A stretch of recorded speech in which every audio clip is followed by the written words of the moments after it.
राजस्थान की सियासत में पूर्व मुख्यमंत्री अशोक गहलोत पिछले कई दिनों से लगातार चर्चाओं का विषय बने हुए हैं। पिछले कई दिनों से अशोक गहलोत सचिन पायलट को लेकर, माने सरकांड को लेकर, अपने बयानों को लेकर लगातार सुर्खियों में है। तो वहीं अब आप देखिए कि अशोक गहलोत चौतरफा घिरे हुए भी नजर आ रहे हैं। राष्ट्रीय अध्यक्ष पद का चुनाव न लड़ पाने के पीछे साजिश वाले उनके बयान पर अब उन्हीं के पूर्व ओएसडी लोकेश शर्मा ने पलटवार किया है। लोकेश शर्मा ने कहा कि गहलोत सरासर झूठ बोल रहे हैं।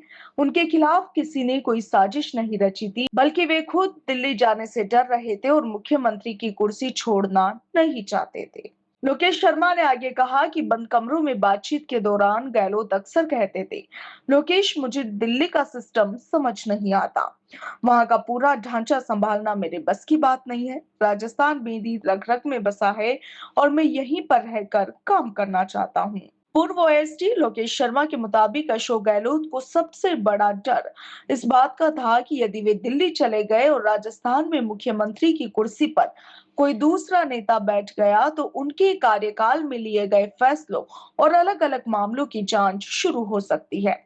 और इसी डर के चलते उन्होंने राष्ट्रीय राजनीति में जाने से पूरी तरह परहेज किया और इसीलिए उनकी कभी राष्ट्रीय अध्यक्ष बनने की इच्छा ही नहीं थी। वह बस ये मुख्यमंत्री की कुर्सी नहीं छोड़ना चाहते थे। लोकेश शर्मा ने मीडिया से बातचीत के दौरान आगे कहा कि अशोक गहलोत हमेशा दबाव की राजनीति करते हैं और 25 सितंबर 2022 की घटना भी उसी रणनीति का हिस्सा थी। यह हाईकमान पर यह दिखाने के लिए दबाव बनाना था कि कितने विधायक उनके साथ हैं। उसी दिन दिल्ली से मल्लिकार्जुन खड़गे और अजय माकन पर्यवेक्षक के तौर पर जयपुर आए थे। उनके सामने जो स्थिति बनी वो आलाकमान को चुनौती देने जैसा माहौल था। लोकेश शर्मा ने आगे कहा कि विधायक मुख्यमंत्री निवास के बजाय शांति धारीवाल के आवास पर इकट्ठा हुए और फिर विधानसभा अध्यक्ष सीपी जोशी को सामूहिक इस्तीफे सौंप दिए ताकि पर्यवेक्षक विधायकों से व्यक्तिगत बातचीत नहीं कर सके।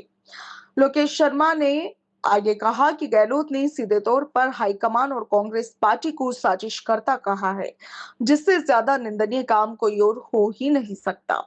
उन्होंने कहा कि इतिहास में किसी भी कांग्रेस पदाधिकारी या मुख्यमंत्री ने सोनिया गांधी को या कांग्रेस पार्टी को इस तरह सीधे तौर पर साजिशकर्ता नहीं कहा।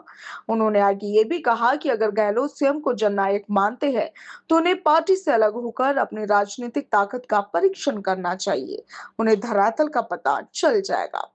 वहीं इस दौरान मीडिया से बातचीत में लोकेश शर्मा ने कहा कि अब हाईकमान को असलियत पता लग गई है कि अशोक गहलोत ने क्या कुछ किया है और कैसे उन्होंने नेतृत्व के आदेशों को नहीं माना।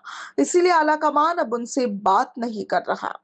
गहलोत के बयान उनकी हताशा और गुस्सा है, क्योंकि उन्हें एहसास हो गया है कि पिछले 40 सालों में उन्होंने जिस तरह राजस्थान में कांग्रेस पर अपना दबदबा बनाए रखा और उसे अपनी जेब में रखा, वह जेब अब फट गई है। वो कंट्रोल उनके हाथों से रेत की तरह फिसल रहा है।